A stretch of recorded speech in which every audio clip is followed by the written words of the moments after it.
A very good morning to dear students. Today we are going to do the new chapter in science, that is chapter number 11, the earth and its neighbors. The solar system. When you stare at the sky at night, you see bright shiny objects in the sky. But if you see carefully, you will see some other bright objects in the sky that do not shine. The brightly lit objects are called stars. The ones that look a little dull are called planets. The earth is also a planet, but the sun that we see every day is a star. All these bodies in the sky are called heavenly bodies. Group of stars appear as clouds in the sky and are called galaxies. Our galaxy is spiral in shape and is called Milky Way. The solar system has the sun as a star and planets and their satellites revolves around it. Let us learn more about some detail. Now the stars. Stars are large bodies of mostly gases. They generate light and heat. The nearest star to the earth is sun. The other are far and thus appear small. The sun is very hot and forms the center of our solar system. Planets. Planets are enormous bodies in space. They do not emit light and heat of their own. They simply reflect the light of the sun. There are 8 planets in our solar system.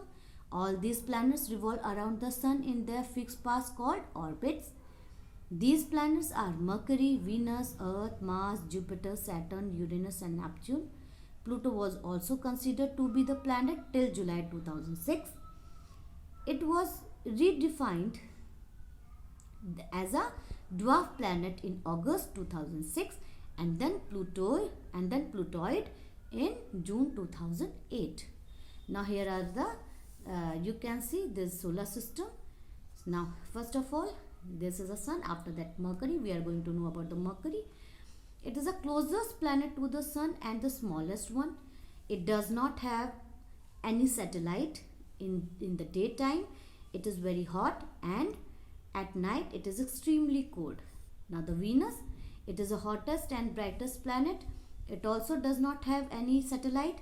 It is so bright that is often visible in dark and dusk. So it is thus called a morning and evening star. The atmosphere on Uranus is a mixture of poisonous gases. Now the Earth, third one is Earth.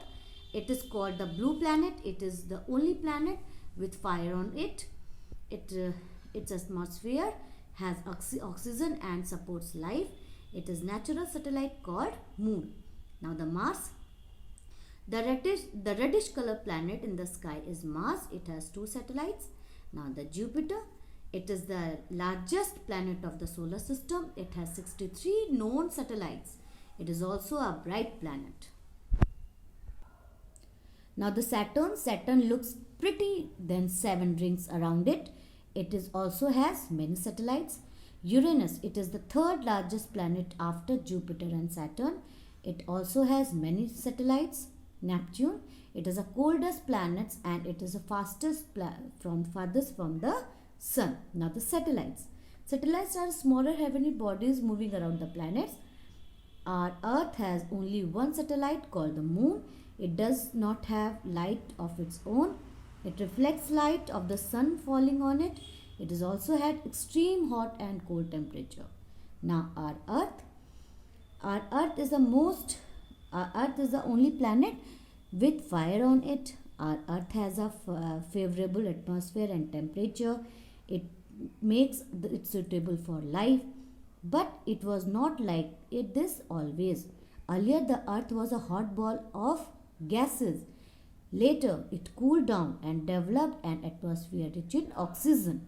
This atmosphere supported life. The outermost layer of the earth on which we live is hard. It is called crust. The innermost part of the earth is very hot and molten. This is called core. Between the core and the crust there are layer which is called mantle. You can see this is core, this is crust and this is mantle. This is made up of rocks, minerals and metals. The molten materials inside the earth is called magma. It is very hot and under pressure. It rushes out and bursts through weak points on cracks on the crust. This is how volcano erupts. The magma comes out as lava which solidifies the formed rocks. Movement of the earth is almost round in shape. It spins continuously on an imaginary axis and passes through the center. The spinning of the earth is called a rotation. It can be compared to the movement of the top. The axis of rotation of the earth is a bit tilted, and earth takes 24 hours to complete one spin, and this spin forms one day. The rotation of the earth causes day and night. There is another type of movement of the earth which is around the sun on its orbit. This movement of earth is called revolution. One revolution is completed in 365.14 days. This period is called one solar year. The revolution of earth causes seasons. The axis of the earth seems to enter at 2 points, which is called the two poles of the earth, that is north and south poles. There are another imaginary line that runs around the earth. In the center, it divides the earth into two equal halves. This line is called equator. These halves is called the northern hemispheres and southern hemisphere. Thank you.